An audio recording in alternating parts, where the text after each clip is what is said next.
son engagement pour qu'on puisse pour une bonne réussite donc, de cette campagne. Je voudrais également saluer donc M. Asbaron Djegen, qui est aussi le président donc, de l'association des imams et oulémas de la région de Thiès. Je ne le vois pas, mais on m'a dit qu'il est dans la salle.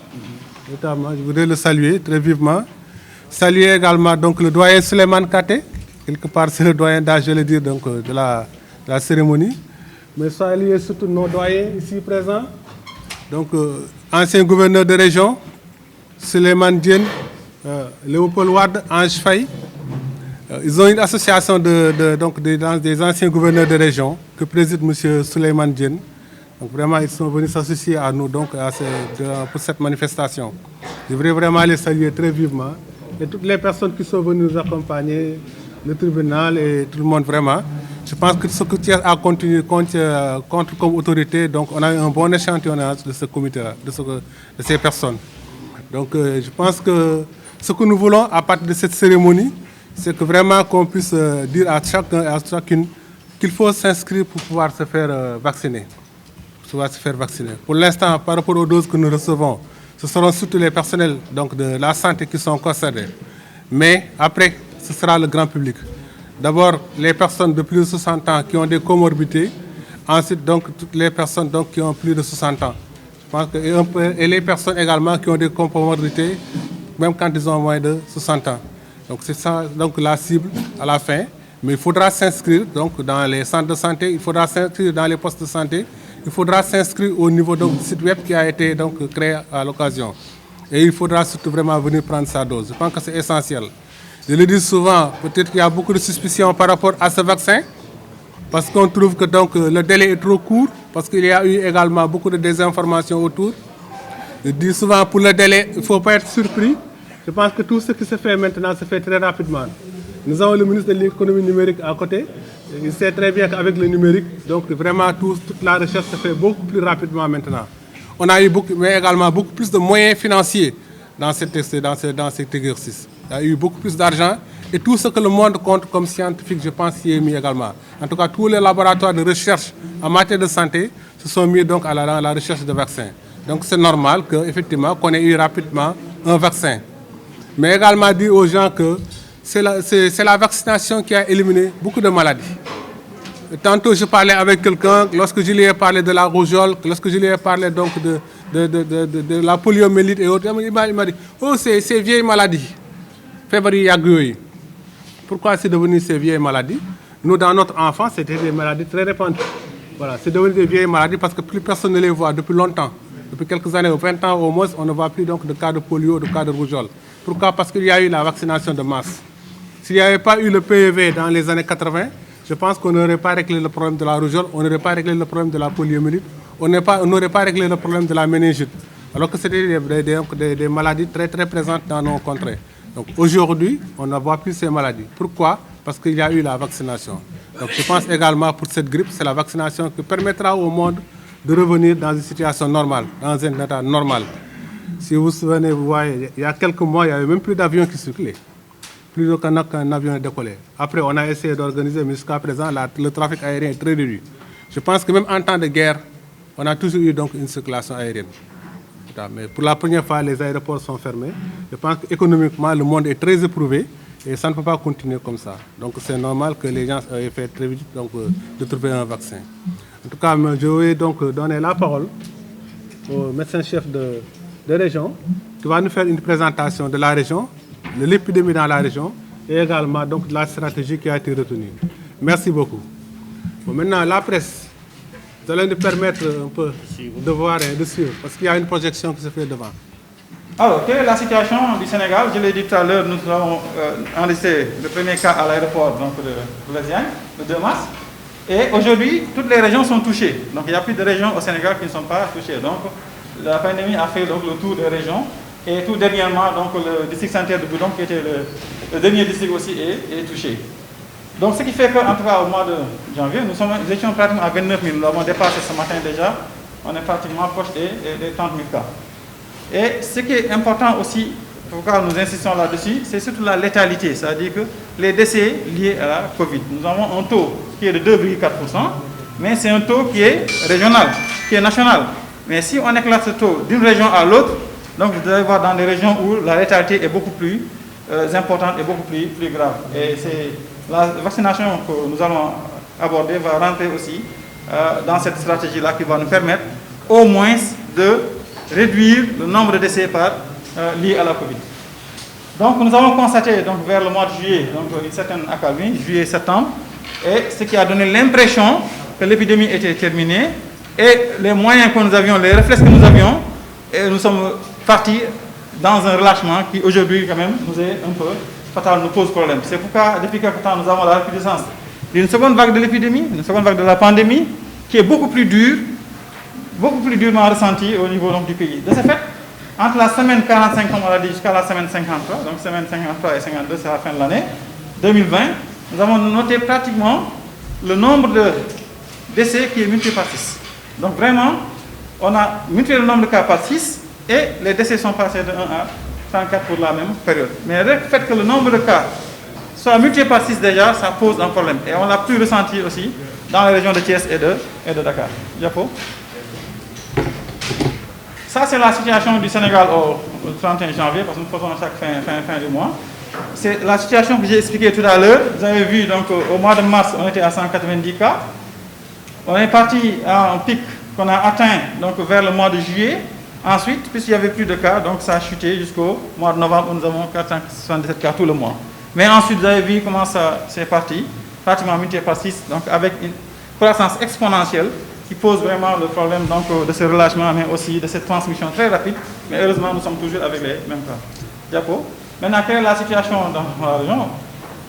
La répartition aussi qu'on a vue par rapport à ces cas, c'est surtout nous les décès. Quelles sont les causes de décès? Parce qu'il faut qu'on explique pourquoi on choisit de faire la vaccination, mais aussi quelles sont les cibles. Ça part des statistiques, ça part du comportement et donc de la présentation de la pathologie. Si vous voyez donc par rapport aux décès qu'on a notés, en tout cas pour le Sénégal jusqu'en janvier 2021, les tranches d'âge sont là. Mais si vous voyez bien, ce sont les tranches d'âge de plus de 100 ans et plus, où vous avez chez les hommes 83%. Chez les femmes, vous avez 69%. Donc ce sont les tranches d'âge les plus touchées. L'autre tranche d'âge qui est aussi touchée, c'est les 45-59 ans. Là aussi, vous avez des pourcentages entre 11,4%, 16,4%. Mais en moyenne, vous avez 119,3% chez les plus de 100 ans et 12,8% chez les plus entre 45 et 50 ans. Ça, rien que cette frange, cette partie, donc, peut expliquer beaucoup de choses. Mais nous allons voir pourquoi maintenant nous avons justement donc, une prédominance de ces décès chez ce groupe d'âge-là. Diapo. La fréquence maintenant répartie, on a trouvé qu'effectivement, dans ces décès, voici les relations qu'on a trouvées en termes de comorbidité. Donc, on a trouvé que chez ces personnes âgées de plus de 100 ans, ou bien chez les personnes 45-59 ans, c'est surtout ces maladies qui prédominent chez ces personnes. En plus de la Covid, il y a ces maladies-là. On a trouvé l'hypertension artérielle à 32%, la première cause. Les autres, c'est le diabète. Et en général, chez nous, chez les personnes âgées, et même maintenant chez les personnes jeunes, on commence à avoir surtout ces deux maladies-là. Diabète, hypertension. Mais il y a d'autres aussi qui ont une association morbide entre les deux. HTA plus diabète, plus maintenant la COVID-19. Donc vous voyez, donc voici les principales causes. Donc, si nous devons faire des interventions, elles doivent cibler en tout cas ces personnes-là, parce qu'on a remarqué que non seulement c'est l'âge à partir duquel donc, on a plus de décès, mais aussi c'est ces personnes-là, les personnes qui sont décédées présentent souvent, ou bien très souvent, ces maladies-là. Donc il faut, dans l'objectif, cibler ces personnes-là pour pouvoir les protéger, parce que aussi c'est notre patrimoine qui est là. Ce sont des personnes âgées qui souvent donc hébergent ces comorbidités. Diapo. Les statistiques donc par rapport au décès. Pour la région de Thiès, nous avons fait quand même le cumul donc jusqu'à hier. Donc nous sommes actuellement, en tout cas par rapport aux résultats que nous avons venant des laboratoires, 3778 cas. Ce qui nous fait dans la région, on a fait la répartition des décès au Sénégal. Nous sommes aujourd'hui à la région de Thiès à 228 décès. Et on aimerait bien que ça s'arrête là. Maintenant, dans ces cas qu'on a aussi enregistrés dans la région de Thiès, il y a 7 qui sont importés à partir de l'aéroport Blaise Diagne. Diapo. Et nous avons fait une petite présentation donc, de l'évolution de l'épidémie qui épouse un peu l'évolution de l'épidémie aussi au Sénégal. Donc vous voyez, là on l'a fait par semaine, mais nous avons juste pris la semaine donc 47 où nous étions dans la tendance baissière à partir du 30 novembre au 6 décembre.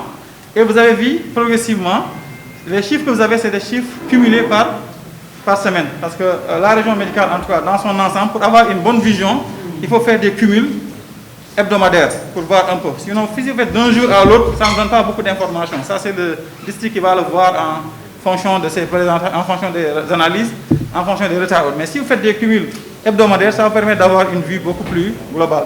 Et ce qui explique, là, on voit très nettement les progressions que nous avons au niveau du Sénégal et nous pensons avoir atteint un pic, nous l'espérons, en tout cas à la semaine du 1er au 7 février.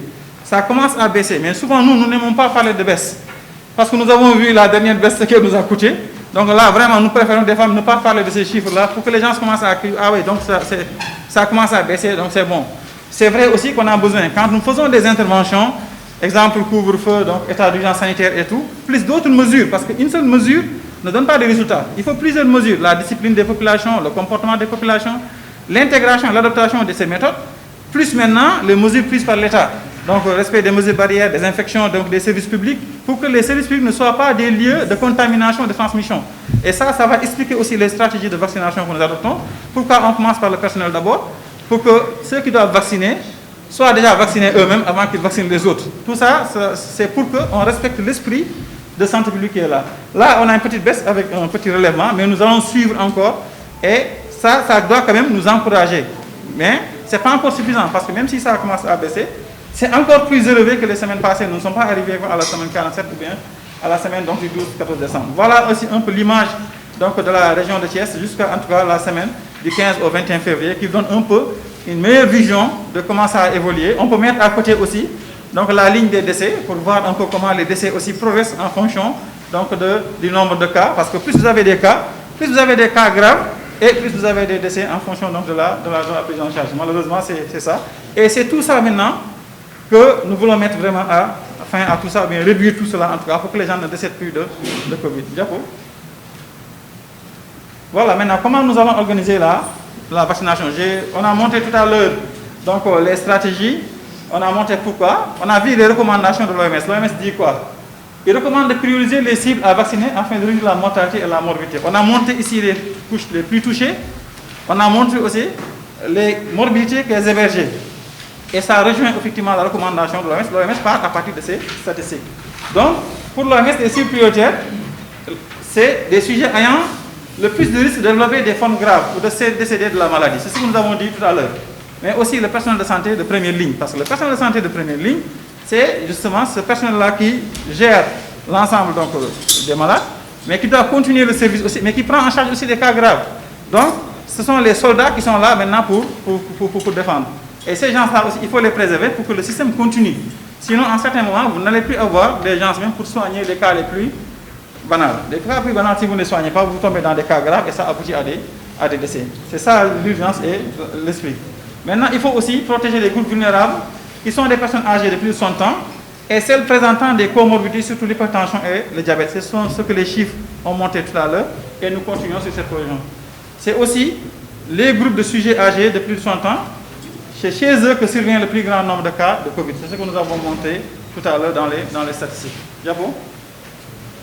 Alors, donc, quelles sont les cibles de la vaccination? Pour nous, en Thiès maintenant, en suivant tout cela, donc le Sénégal aussi a adopté, pour la région de Thiès, on fixe une cible de 20% qui est éclatée. Mais cette cible, elle est divisée en deux groupes, comme en suivant les recommandations de l'OMS. Le personnel de santé, qui officiellement représente 0,12%, mais dans la région de Thiès, c'est particulier. C'est pourquoi, quand on a fait le recensement, au lieu d'avoir 2650 et quelques personnels de santé, on se retrouve à 9800 et quelques, et ce n'est pas fini. Parce que les pharmaciens privés, les labos, les qui confectionnent, tous font partie du personnel de santé. En plus maintenant des ASC et de tous ceux qui travaillent en tout cas, là où on fait des soins. Et ce personnel-là dépasse largement ce qui est prévu. Ça, c'est une moyenne nationale. Mais Thiès et Dakar ont la particularité d'héberger le plus d'agents de santé. Ça, la fonction publique en sait quelque chose. Les personnes vivant aussi avec des comorbidités, qui représentent 3%.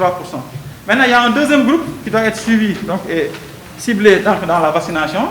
Ce sont les personnes âgées de 60 ans et plus qui n'ont pas de comorbidité. Il faut les protéger parce qu'on a vu que le plus grand nombre de cas, c'est à ce niveau-là, c'est chez les personnes âgées de 60 ans. Donc, remercier le ministre de l'économie numérique qui a préféré venir donc avec nous pour cette séance. Hier, c'était le gouvernement. Lui, il m'a dit depuis avant-hier, le gouvernement va passer donc jeudi après-midi avec nous, Monsieur le Président de la République.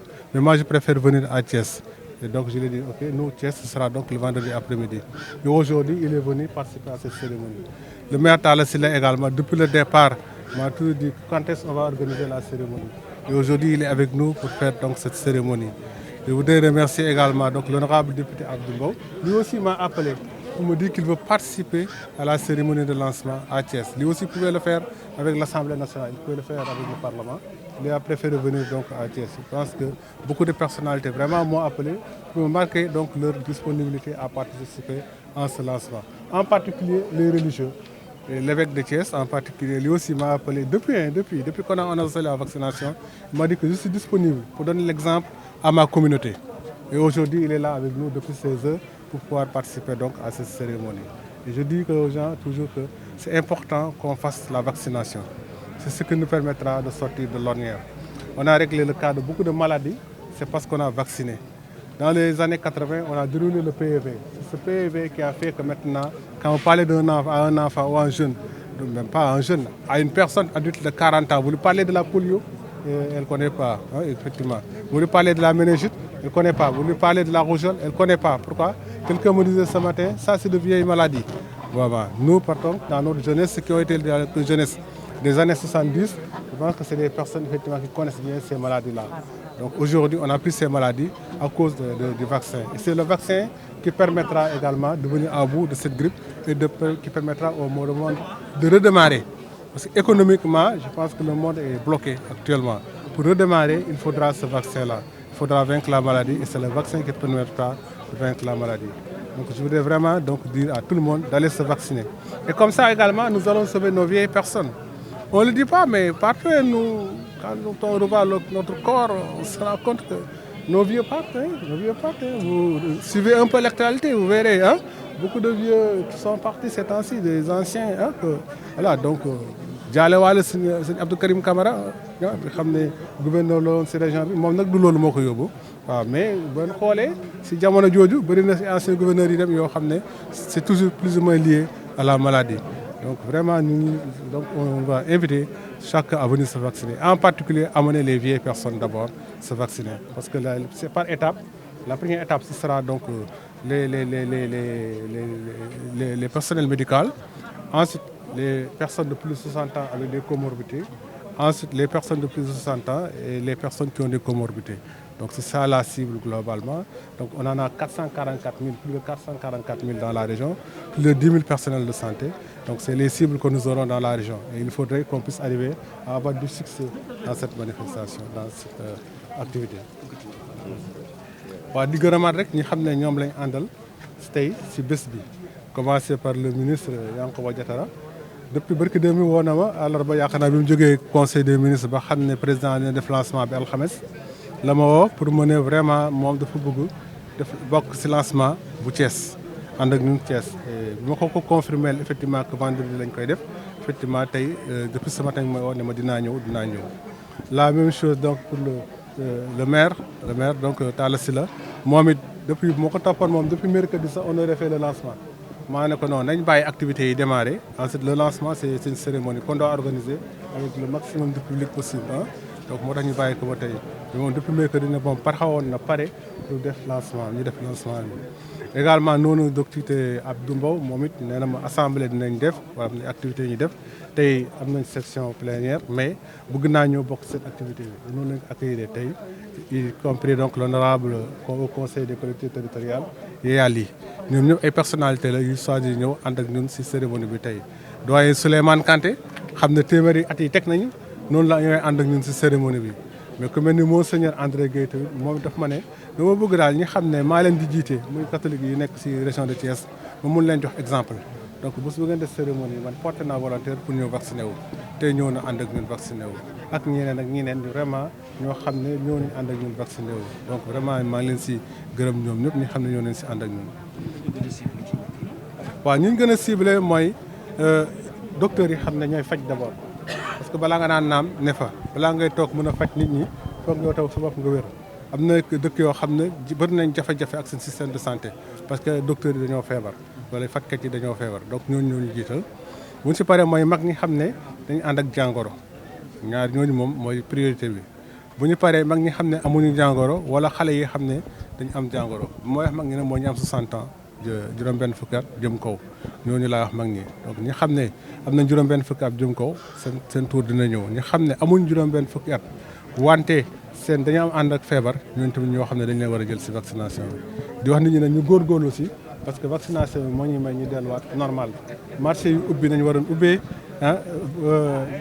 jakarta yi daw dañu waroon dawee transport bi circulé dama war a circulé activité économique mën a reprendre dañu war a mën a reprendre suñu bëggee loolu il faut que ñu vacciner. Venu participer à cette grande campagne, à cette grande mobilisation pour aller dans le sens de vaincre la Covid-19. Chacun a son rôle à jouer. Vous avez ici donc les différentes autorités administratives, territoriales. Vous avez des membres du gouvernement, du Parlement. Vous avez ici un certain nombre donc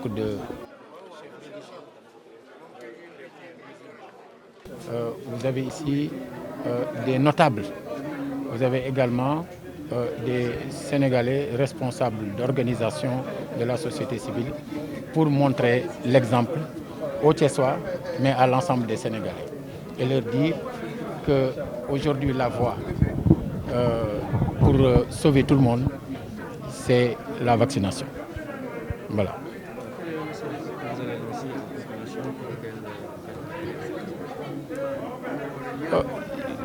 Les scientifiques ont parlé. Les responsables de la santé ont parlé. Le président de la République a parlé. Les chefs religieux même ont parlé. Il faut se vacciner. Je pense qu'il faut sortir des débats de grande place et des débats de réseaux sociaux. Ceux qui savent ont parlé et ont indiqué la voie. C'est la voie de la vaccination.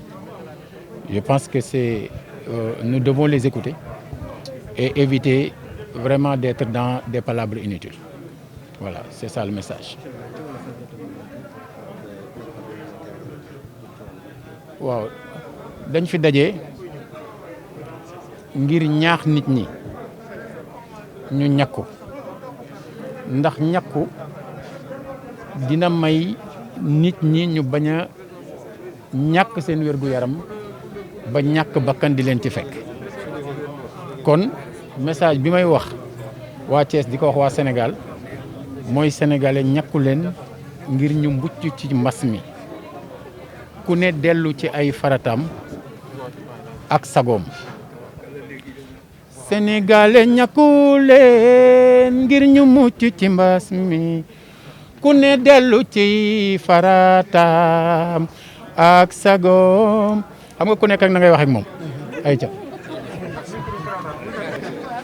Merci beaucoup. Nous avons tenu en tant que parlementaires de venir participer ici à Thiès avec les autorités locales, en tête le gouverneur de la région que nous remercions de nous avoir permis de participer à cette cérémonie et toutes les autres autorités religieuses comme coutumières. Et saluer aussi le ministre Yankhoba Diattara quand même, qui a eu à venir participer aussi à cette séance ici à Thiès. Et le message que nous voudrons lancer aux populations thiessoises est qu'ils participent massivement à cette campagne de vaccination. Tout à l'heure, le gouverneur l'a dit dans son propos liminaire, si on a eu à éradiquer certaines maladies aujourd'hui, je peux dire de la planète, c'est à cause de la vaccination. Aujourd'hui, nous devons travailler à ce que les populations, surtout les populations âgées, ceux qui vivent avec des comorbidités, et nous l'avons dit en première ligne, le personnel de santé, que nous rendons hommage, parce que nous profitons quand même de cette tribune pour rendre hommage au personnel de santé, à commencer par le médecin-chef de région et tous ceux qui travaillent avec lui.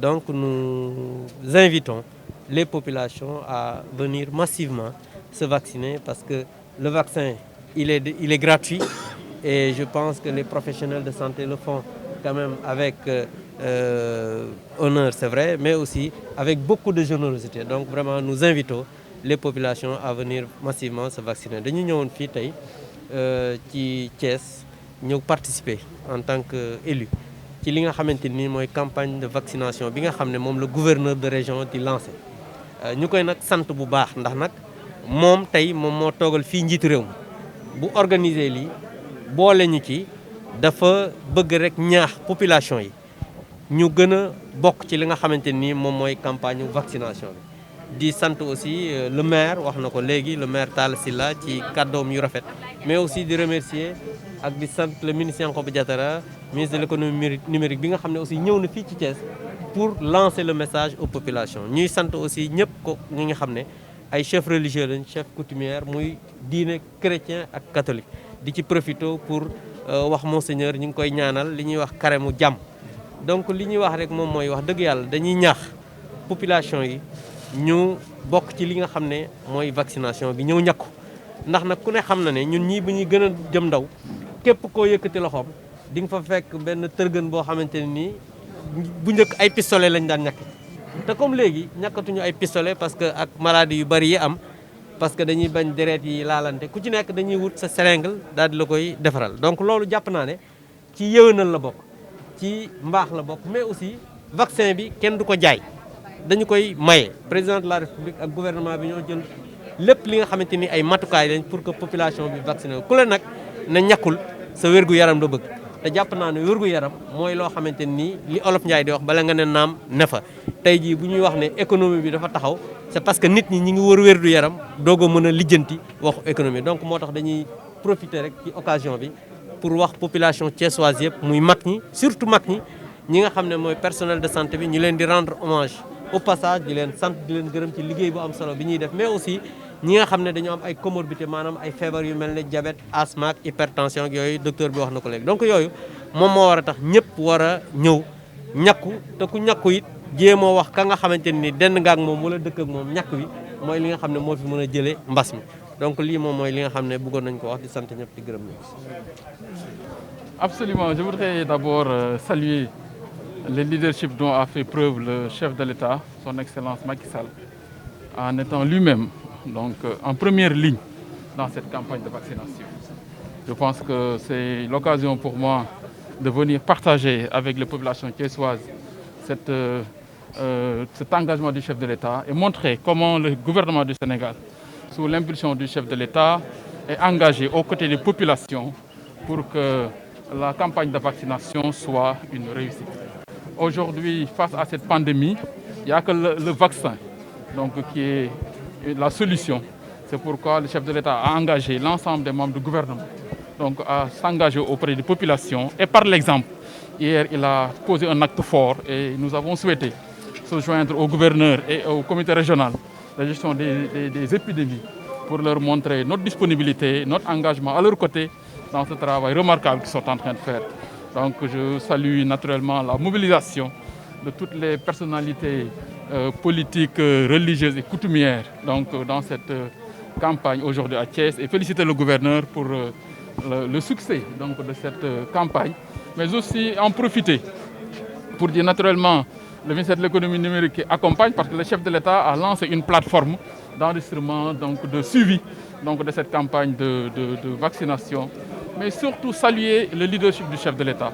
Parce qu'aujourd'hui, il faut reconnaître dans le monde, le vaccin est une denrée rare.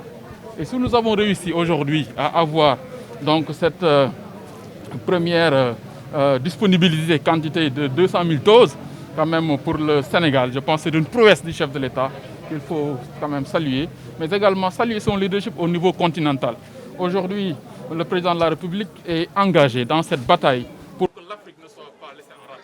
Et je pense que ça, c'est un leadership réel qu'il faut saluer et naturellement encourager.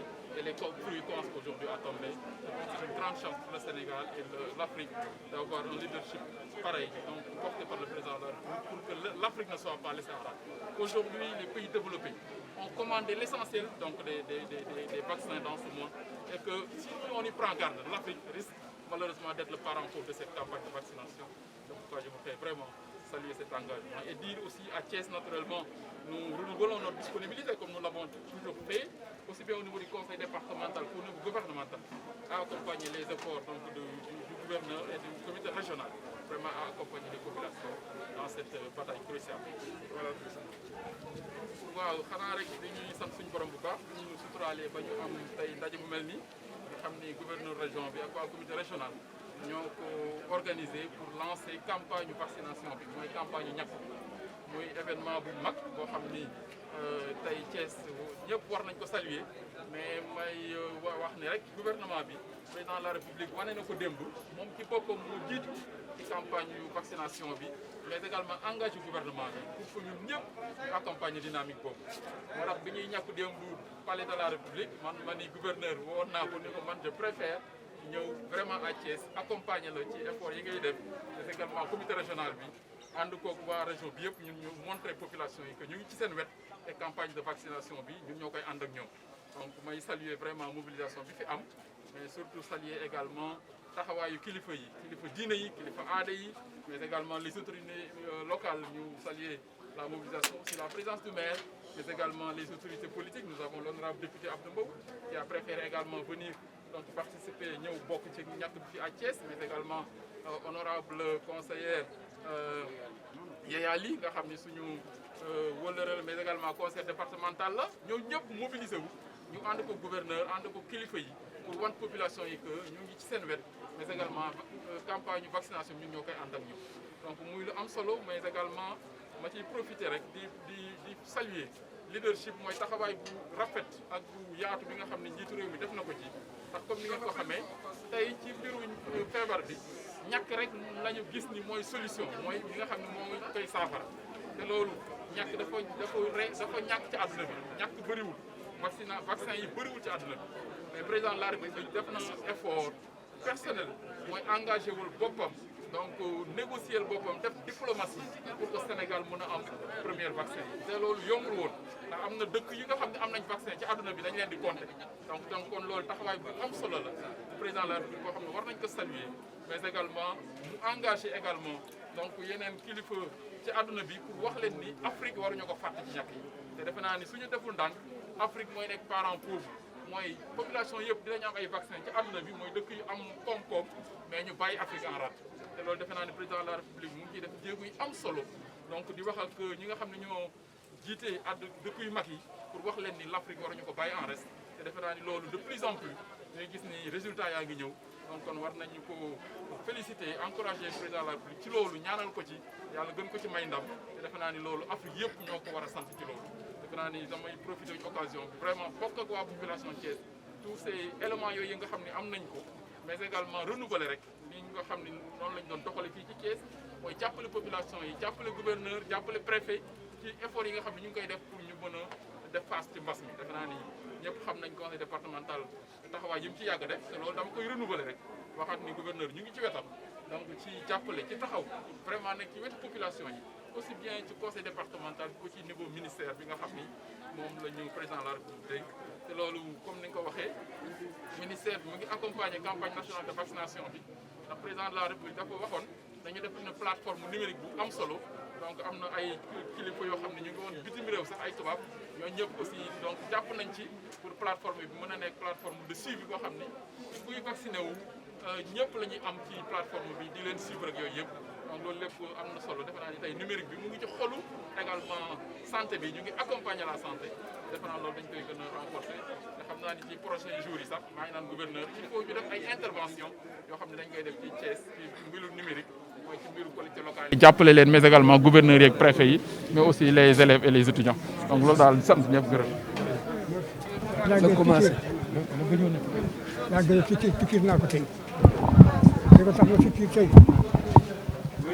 xale yi bëgg réew bi ak borom réew bi lépp lu mu jaral la dinaa ko def parce que tey maa ngi suma at tey suma déplacé rek réew bi moo tax ma déplacé réew moo tax ma déplacé ak ñi ko nànk réew bi ñu nekk nit yu baax et surtout ñu ma dikkal fii te Talla mu ngi fi Diatar mu ngi fi gouverneur mu ngi fi ñooñu mën na ñëw sax ma déplacé surtout bi ma gisee papier bi kër suñu aman njëgeen su ma ko gisee rek man dootuma am ànd ak suma sago man damay dem loolu moo tax tey yàlla mun na la dimbale feebar bi yàlla yóbbu ko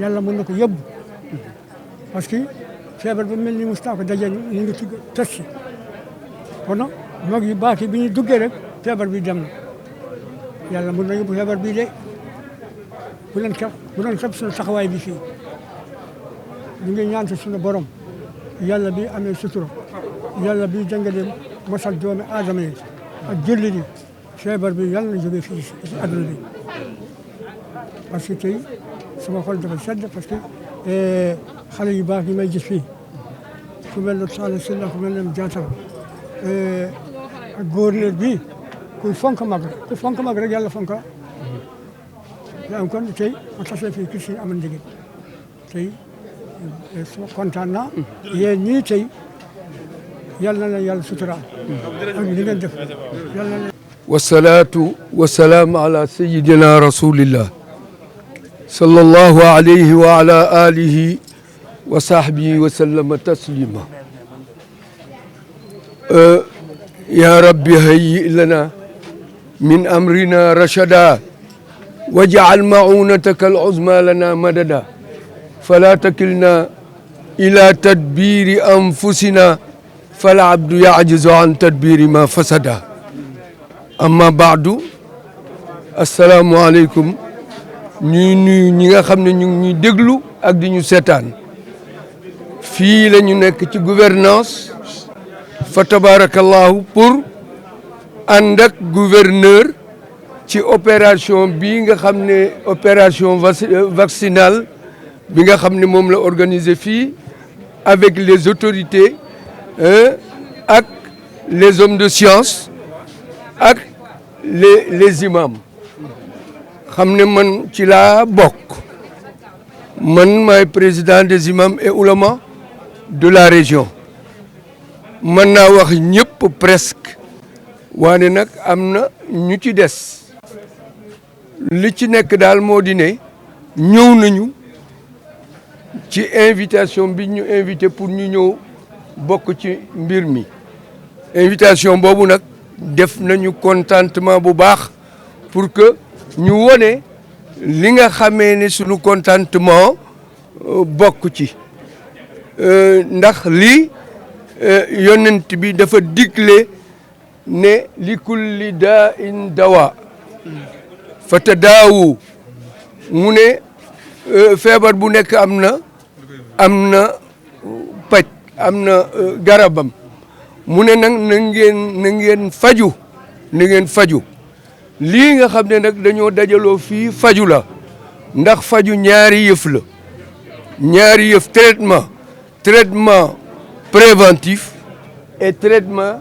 curatif waaw traitement préventif wala prophylactique mooy ba nga xamee ne affaire bi dalagul nga taxaw pour défendre ko mu dugg curatif nag mooy ba nga xam ne su la dalee ba pare nag faj mañ lay faj pour mu deñ kii nag moom kii traitement préventif la kon nag su ci ñëpp bokkee rek ndax dañ ne al wiqaayatu xayrun min al ilaaj mieux vaut prévenir que guérir loolu la ñu wax su ko defee lii nga xam ne dañoo dajaloo fii nag loolu rek lay jariñ waaw bu kenn yokkat nañu xeex ak lii nga xam ne fa tabaarakallaahu te occasion baa ngi nii occasion bi mooy le président moo dem ak effort am ak amabilité am ak yëpp dem indil ñu ko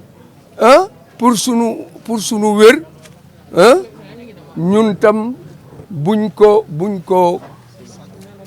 ko sàggane nañ ci profité bu baax a baax taxaw surtout nag autorité yaa ngi monsieur Talla Sylla ngi le maire ak le gouverneur a ngi fi ñoom ñëpp a ngi fi fa tabarakallahu ñëpp ñu am solo ñëpp ñu ngi fii ci tey fii ci gouvernance kon nag ñun ñëpp war nañoo taxaw te bu ci kenn am lu muy xalaat man léegi laa ñekku bu ci am kenn lu muy xalaat puisque kon Institut Pasteur bu Dakar lu muy def ci Sénégal ah foofu am na section immunologique boo xamee ne vaccination bu ñëw ci Sénégal fokk mu jaar foofu ñu analyser ko seet ko ba mu wóor ñu soog ko joxe distribuer ko waaw loolu def nañ ko man yaakaar naa ne def nañ ko ci vaccination bi kon nag bu kenn ragal na ñëpp ñëw ñu sensibiliser ñëpp imam yi na ngeen taxaw pour sensibiliser yéen a gën a mën a sensibiliser nit ñi pour ñu dajaloo pour ñëw ñàkku yal na ko yàlla def lépp luñ ci yaakaar ci lu baax yal na ko yàlla def fa tabarakallahu wasalaamu aleykum wa rahmatullahi taala wa barakatuh. Voilà, je suis venu aujourd'hui sacrifier donc à cette cérémonie de vaccination et par la même occasion lancer un appel surtout en direction de nos fidèles catholiques pour qu'ils fassent confiance aux autorités publiques, étatiques, sanitaires et aux scientifiques. Comme nous le savons tous, le chef de l'État et son gouvernement, leur premier rôle essentiel, c'est de veiller sur la santé, sur le bien des populations. Et la santé, la vie des citoyens constitue le premier bien qu'ils espèrent.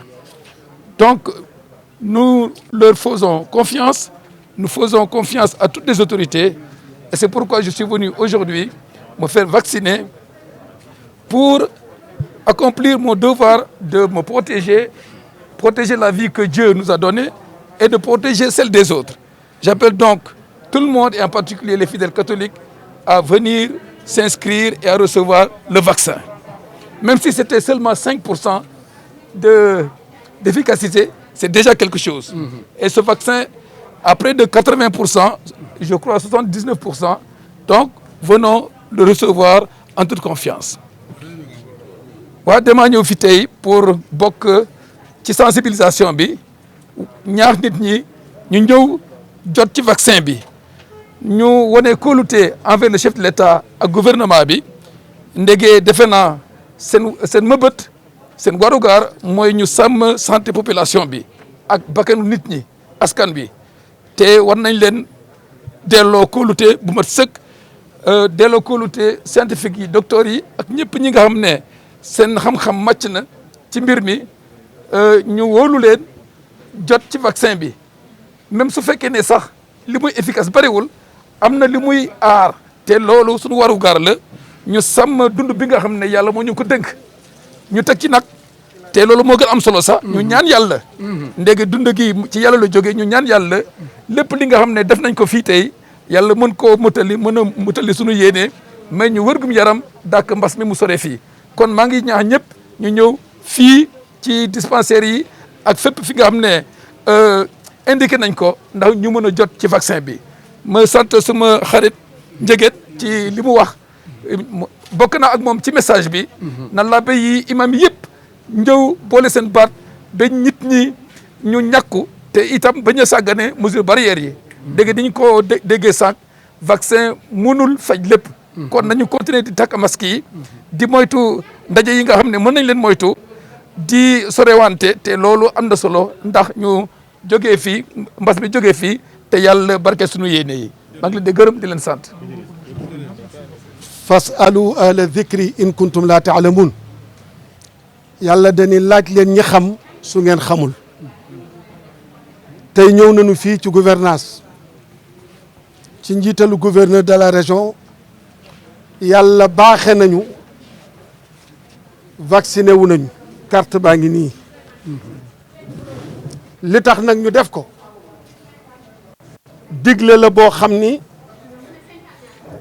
borom bi moo ni su ngeen xamul laaj leen ñi xam te mbir la moo xam ni borom xam-xam yi nu am ci suñu réew gëm naa ni duñu sàggan ba lu ñuy lor di fi tàbbi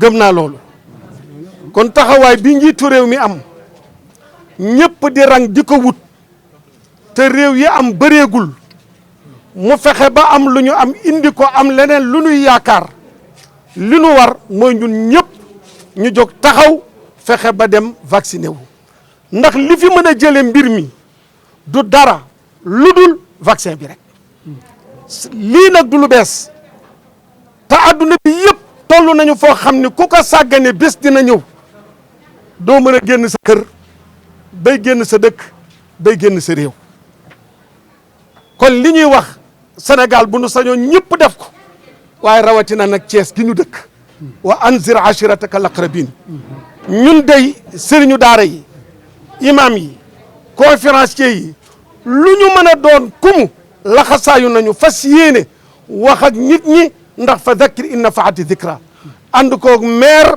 ànd koog gouverneur de la région ànd koog autorité yi yëpp lépp loo xam ne bu ñu ko waxee nit ñi daañu dem vacciné wu incha allahu taala daañu ko def ngir jaamoo ko sunu borom ndax nag loolu rek la ñu doon xaar ci ñun sant nañu yàlla nag bi mbir mi yegsee ndax kañ la ñuy am vaccin bi la ñu daan wax léegi ñëw na nag am nañu pour defi ko kon defi ko rek moo ñu dese ñaanal njiitu réew mi nag taxawaay bi mu am ba lii am yàlla na ko yàlla gën a dëgëral ba mu indiwaat yeneen ba ñëpp fa tabarakallahu mën see jot lii daal la ñu doon wax sant gouverneur bu baax ñaanal ko ñaanal réew mi yëpp ñaanal suñu président Ligue des imams muy El Hadj Ahmed Baro ak ñi nga xam ne ñëpp ñoom lañ fi bokk dajeel bu ma jógee fii daal laxasaayu nañu fas yéene dugg nag ci dëkk bi comme ni ñu ko duggee woon ci masque yi te ba tey dañuy continuer suñuy masque ndax nag ku naagu daagu tagu daagu ñu dab la bu ñu tekki masque yi bu nanu moytu daje yi wër nag wax ak nit ñi pour ñu dem ñàkku incha allahu 2019 le 13 décembre monsieur le maire 2019 laa gëj a génn réew mi dara yóbbewu ma ko lu dul mbas mosuma toog Sénégal lu man ñaari weer te dew ma Amérique wala France wala Angleterre ngir gàmmoo conférence waaye 2019 le 13 décembre ba fii ñu toll di 2021 dajeetuñu ci conférence gàmmootuñu waxatuñu fenn ci jotaay yi nu daan yeewee jaam yi te lii moo ko fi indi kon bu vaccin bi ñëwee ngir jële fi loolu wax dëgg yàlla dinaa ci wax nag dinaa ci wax de dinaa ci dox dinaa ci wax ba nit ñi dem vacciné wu ngir yàlla teggil ñu yëf yi yàlla nañ ko yàlla defal li ma daan wax ñeent rek ko fi jëlee mooy ñaan ak saraxe ak tuub ak déglu digle kër docteur digle bi nag fii mu ne mooy ñu vacciné wu Idrissa Gueye ne def na carte bi ngi nii wasalaamaaleykum wa rahmatullahi wa barakatu borom xam-xam yi wax nañu nañ topp borom xam-xam yi rek fa tabaraka lii nag ak fàttali la waaye lii ak waare la mbir mu am soxal ñëpp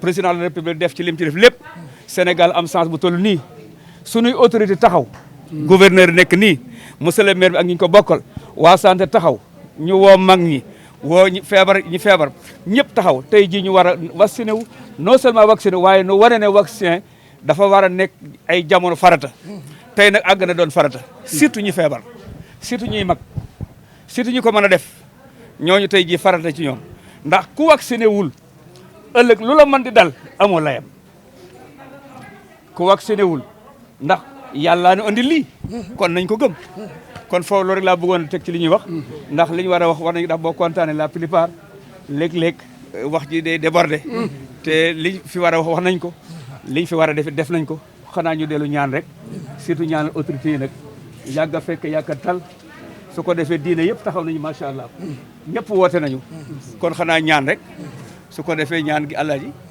ñu jàng bisimilah jaay ji fatiha salatul fatihi daal di ci dugal lépp waaw su ko defee sëñ bi yëpp nga ñaan déedéet ñaan na ñëpp ñaan na ñëpp ñaan rek waaw moom mën na def njëkkee ñaanam waaw jama ko bàyyi bu njëkkee ñaan kon fatiha salatul fatihi auzu billahi min shaytani rajim bismillahi rahmani rahim alhamdulillahi rabbil alamin arrahmani rahim maliki yawmi din iyyaka na'budu wa iyyaka nasta'in اهدنا الصراط المستقيم الصراط الذين غير المغضوب عليهم ولا الضالين امين اللهم صل على سيدنا محمد الفاتح لما اغلق والخاتم لما سبق الناصر الحق بالحق والهادي الى صراطك المستقيم وعلى اله حق قدره ومقداره سبحان ربك رب العزه عما يصفون وسلام على المرسلين والحمد لله رب العالمين يا دايما